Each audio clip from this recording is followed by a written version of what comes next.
Hello, everyone. Welcome back.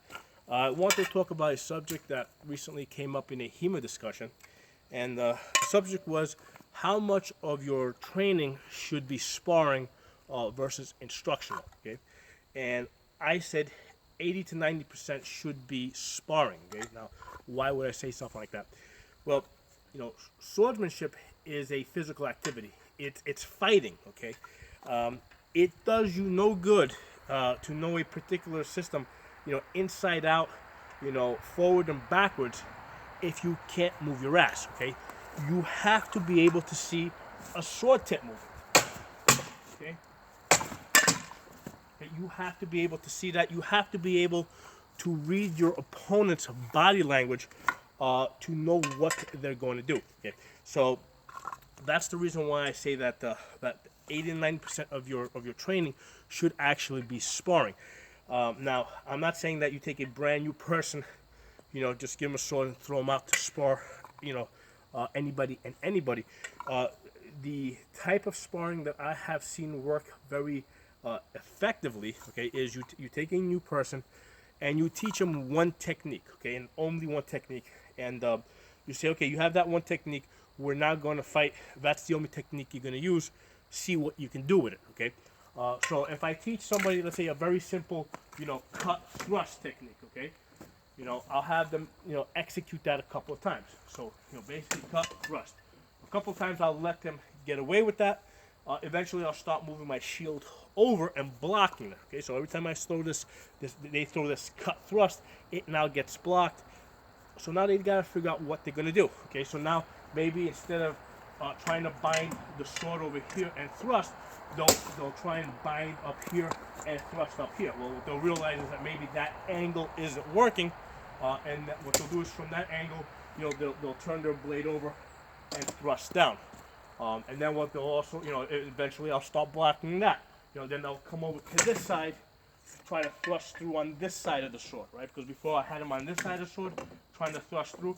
Well, now we'll make a left side cut, thrust through from there. Maybe they'll figure out, as I start moving my sword out a little bit, they'll figure out that, well, if they turn their blade over a little bit, they can angle it in and get a thrust in that way. Then they'll start working with that. And now they're actually fighting. They're only using one technique, but they're being competitive. They're trying to do that faster. They're learning balance. They're learning movement, right? They're learning how not to trip themselves up. They're getting a sense of measure. What's in range, out of range. Because initially, what I will typically do is I won't throw any shots back at them. Eventually, I will start throwing shots back at them while they're trying to execute this. I'll start blocking it more aggressively. So they'll have to get they'll have to get better at using that one technique. And then basically what I'll do is I'll add another technique. Against shield people, right? What I'll usually teach them is high horizontal cuts. I'll teach them that, and I'll also teach them a low horizontal cut.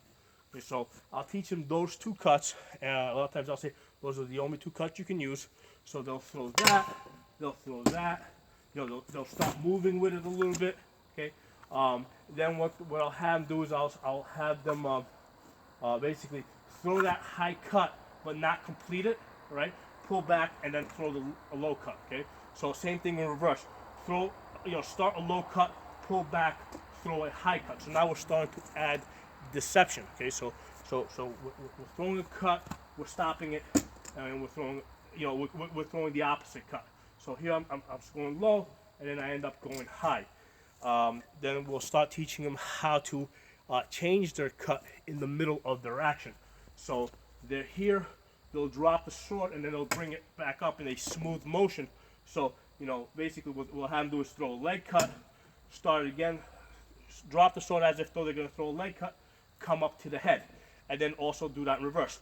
Lift your hilt up like you're going to throw a head cut, then drop down to the leg, okay?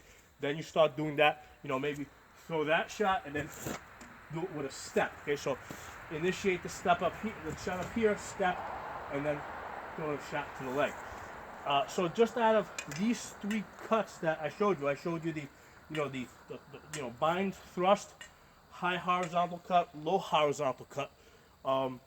with those 3 shots, we can get a lot of mileage out of this. We can get somebody to actually start fighting, okay, and fighting with speed, and fighting intensely, okay. And then from there, I'll usually go to left side horizontal cuts.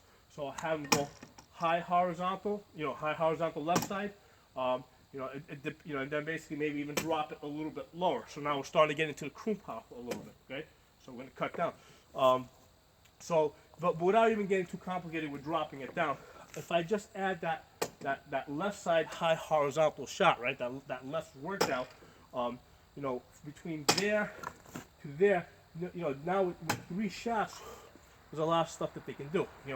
Throw a shot there, left side horizontal, high horizontal, right side's workout, step, middle half to the leg. Okay, with those 3 cuts, you got a lot of mileage. You can do that reverse throw.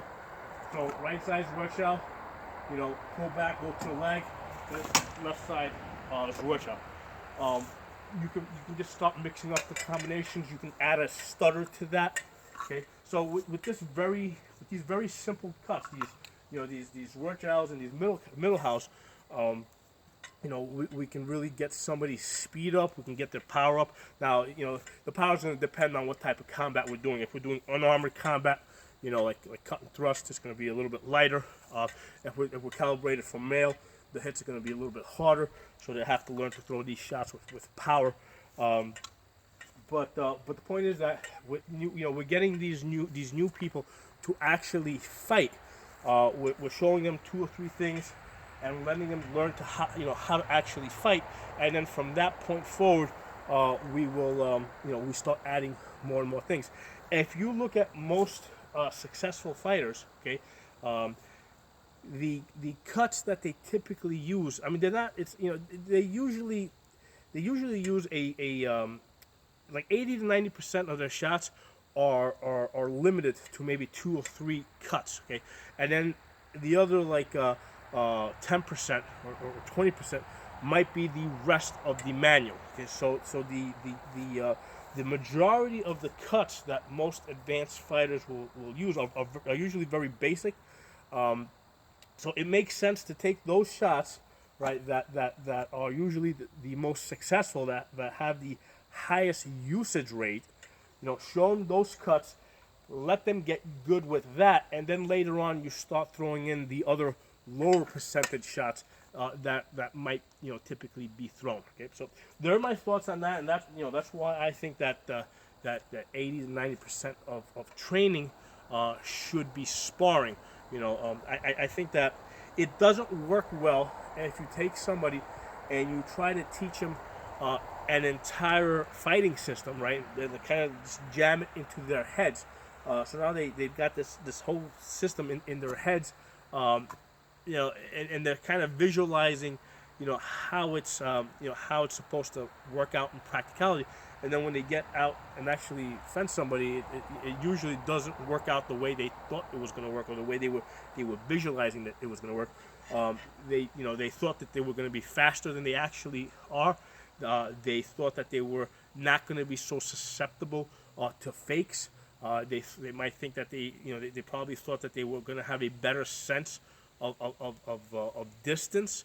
So that's why it makes a lot more sense, in my opinion, to just take somebody, show them 1 or 2 things, and let them spar in earnest. The real thing. Like you start slow, but let them build up to full power, full speed sparring within whatever the rules are in the particular group. Whether it's light calibration or heavy calibration, that's not so important. But within whatever the rules are, or what's accepted within that group, have them fight at that level. And then from that point, just start adding more things to that. I have found that it basically works better. People learn to fight faster that way. They're my thoughts on that. If you guys like this video, give it a thumbs up, share it. If you're not a member of my channel, subscribe. And if you're watching this on YouTube, hit that bell button. I'll give you notifications every time I post a new video. Talk to you guys next time.